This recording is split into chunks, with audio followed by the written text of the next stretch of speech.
Bonjour, nous sommes ce jour en compagnie de Corinne Calandini, directrice d'AXA Wealth Management, et d'Edouard Pedro, patron de AXA Thema. Alors Corinne, comment s'est passé le premier trimestre 2021 pour votre périmètre AXA Wealth Management? Alors bonjour Yves, je suis ravie d'être avec vous aujourd'hui après autant de silence.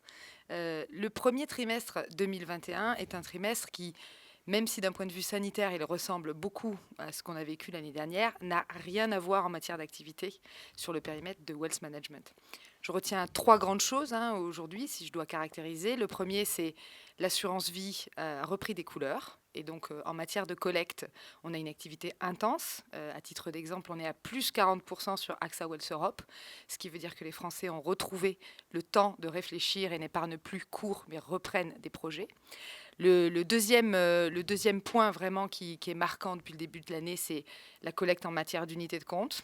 Le fonds euro, c'est derrière nous. Aujourd'hui, on est à plus de 60% d'unités de compte, presque 15% de plus que l'année dernière. Ça veut dire que les marchés réinspirent confiance aussi. Et puis le troisième point, c'est les équipes. Et ben, les équipes, l'année dernière, vous savez, elles tardaient à trouver leur rythme, c'était compliqué, il fallait se recaler. Ben là, aujourd'hui, on a trouvé notre façon de travailler dans ce contexte, on s'est adapté, il y a un engagement énorme. Et puis, on a réinventé notre façon de travailler avec Édouard. On travaille en distanciel, on arrive aujourd'hui à faire notre métier en distanciel. Donc, une activité très chargée, contrairement à l'année dernière, qui était beaucoup plus attentiste. Merci pour ce bilan. Alors vous êtes également directrice générale déléguée d'AXA Bank. Vous avez ça dans votre périmètre. Que pouvez-vous nous dire sur l'activité bancaire et notamment sur le crédit chez AXA Bank? Alors la banque, si on regarde par rapport à l'année dernière, là aussi il y a un énorme changement. L'année dernière, nous avons vécu au rythme des reports. Le 2020, c'était à l'accompagnement de nos clients qui vivaient ce contexte sanitaire très difficile. Depuis le début de l'année, là aussi, on constate un revirement total, c'est-à-dire qu'on repart sur des financements d'acquisition, des structurations patrimoniales. Donc, pour vous dire, aujourd'hui, on a quasiment fait plus de la moitié de notre budget. Donc c'est vrai que on retrouve une activité forte sur le crédit. On s'aperçoit que le crédit est un élément essentiel du conseil patrimonial. On ne peut pas faire aujourd'hui une approche actif-passif. Donc quand une activité fonctionne, l'autre activité fonctionne aussi. Et puis on a énormément innové en matière de crédit parce qu'on sait que c'est très important pour AXA Thema particulièrement. Edouard en parlera certainement mieux que moi. Et on a lancé beaucoup d'innovations. À titre d'exemple, on a affiché officiellement qu'on finançait les SCPI. Très bien, merci beaucoup. Alors justement, Edouard, un focus, s'il vous plaît, sur le périmètre Théma, dont vous avez la responsabilité, pour le premier trimestre 2021. Alors, bonjour Yves. Alors, un peu comme Corinne vient de le dire, on a eu une dynamique, peut-être un premier trimestre à deux visages, comme je le dis. Un mois de janvier qui a démarré doucement, mais certainement dû au contre-coup de la forte activité que nous avons eue en fin d'année dernière. Et puis, à partir de mai-février, une vraie dynamique qui s'est enclenchée pour finir sur un premier trimestre avec un mois de mars extrêmement dynamique.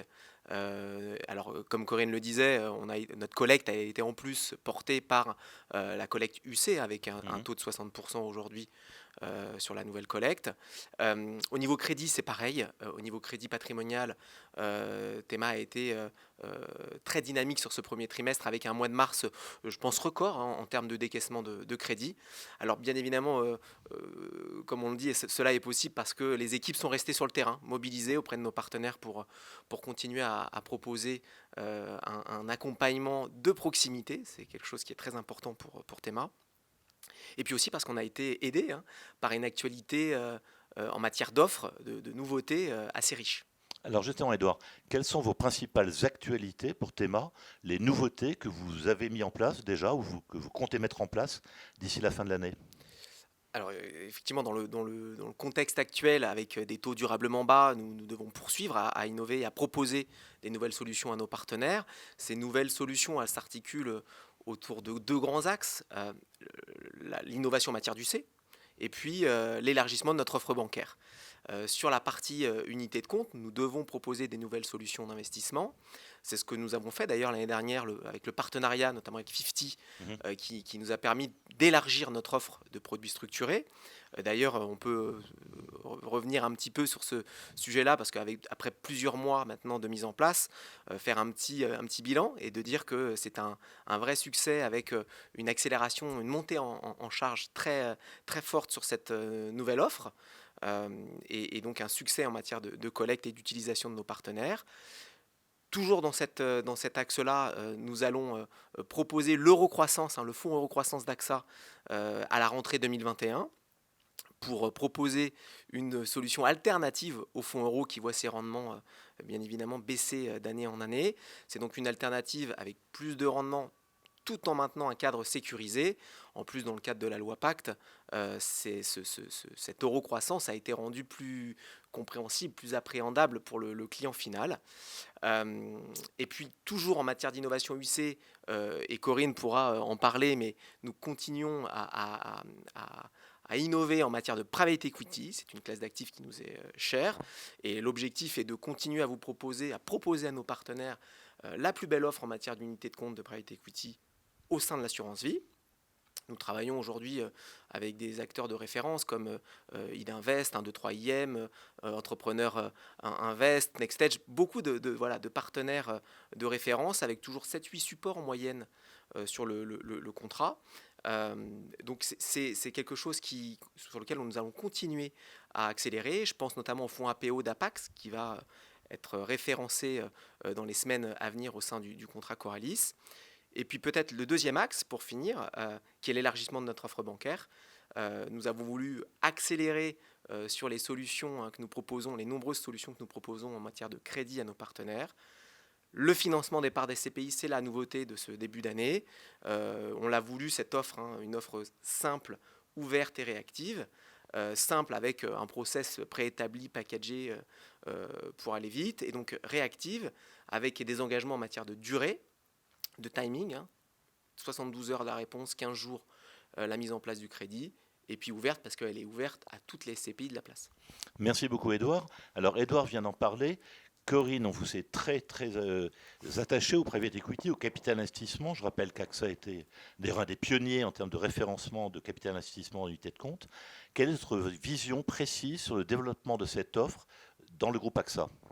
Alors Yves, c'est en effet une énorme conviction personnelle, le private equity, mais qui est soutenue par un environnement réglementaire qui a beaucoup évolué, puisque, comme vous le disiez justement, la loi Pacte a permis d'accélérer ce mouvement. Donc on a été pionnier en 2016 avec NextEdge, je tiens à le souligner. On avait co-construit à l'époque un véhicule, le premier véhicule en unité de compte qui était éligible au contrat d'assurance vie. Il faut dire qu'on a essuyé les plâtres, c'est important de le dire, c'était compliqué. Et la loi Pacte, et ça c'est quand même quelque chose qu'il faut souligner, parce que qu'on le veuille ou non, le gouvernement a travaillé avec les acteurs du marché pour faire évoluer cette loi et nous a permis aujourd'hui d'être fiers d'avoir une dizaine de supports éligibles, et tous les assureurs ont pris ce virage. Ils l'ont pris pour plusieurs raisons. Le premier, c'est que ça fait du sens pour le client. Le private equity, aujourd'hui, c'est une classe d'actifs qui était réservée aux grandes fortunes, qui était réservée aux contrats luxembourgeois. Aujourd'hui, on démocratise cet accès et ça permet aux clients d'avoir accès à une classe d'actifs qui a surperformé en matière de rendement.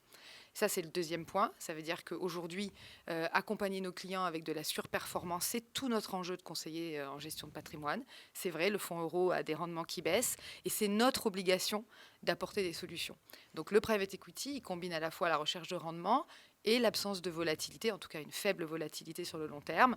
Ça, clairement, sur les investissements pour nos clients, c'est un bon conseil. Et puis enfin, et c'est certainement pour ça que ça me tient le plus à cœur, c'est que quand on investit dans le private equity, on investit dans l'économie réelle, on soutient les entrepreneurs et on en a besoin aujourd'hui. C'est vrai que le concret, savoir qu'on crée des emplois, savoir qu'on soutient l'innovation française, c'est plus qu'un réflexe citoyen, c'est donner du sens à son épargne. Et c'est pour ça que je suis très attachée au private equity et qu'AXA, en général, a pris ce grand virage aujourd'hui, puisque même pour nos réseaux propriétaires, on lance un FCPR qui va s'appeler AXA Avenir Entrepreneur, qui va être, à l'instar de notre OPCI, un produit qui va être ouvert au mass market. Très bien, c'est très clair, merci beaucoup. Alors, étonnamment, dans votre périmètre, vous n'avez pas parlé de plan d'épargne retraite. Comment l'expliquez-vous ? Alors, d'abord, on n'a pas parlé de plan d'épargne retraite dans mon périmètre, mais AXA a été un des premiers acteurs à avoir un PER, puisque là aussi, la loi Pacte a permis la création du PER. Donc, AXA a été très innovant. On a été un des premiers pour nos réseaux propriétaires, qui étaient déjà les premiers en matière de collecte sur le PERP. Donc évidemment, notre priorité, ça a été de servir notre premier réseau collecteur. Nous, au niveau du wealth management, on a eu deux attitudes. Le premier, c'est qu'on s'est dit, Est-ce qu'aujourd'hui le marché des banques privées et des CGP va prendre ce virage?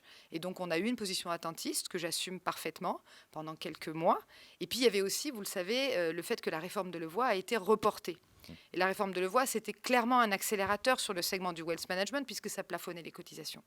Donc aujourd'hui, après un an, on voit que l'ensemble du marché a pris ce virage, que tout le monde s'est approprié le PER, qui est beaucoup plus intéressant que le PERP, puisqu'il y a cette fameuse sortie en capital que ne permettait pas l'outil précédent. Et donc, du coup, j'ai le plaisir, Yves, de vous annoncer qu'en septembre, il y aura le PER Coralis qui va être lancé. Vous êtes le premier à le savoir. Merci infiniment Corinne et Édouard de nous avoir reçus. Donc très bonne année 2021 et à très bientôt. Merci Yves.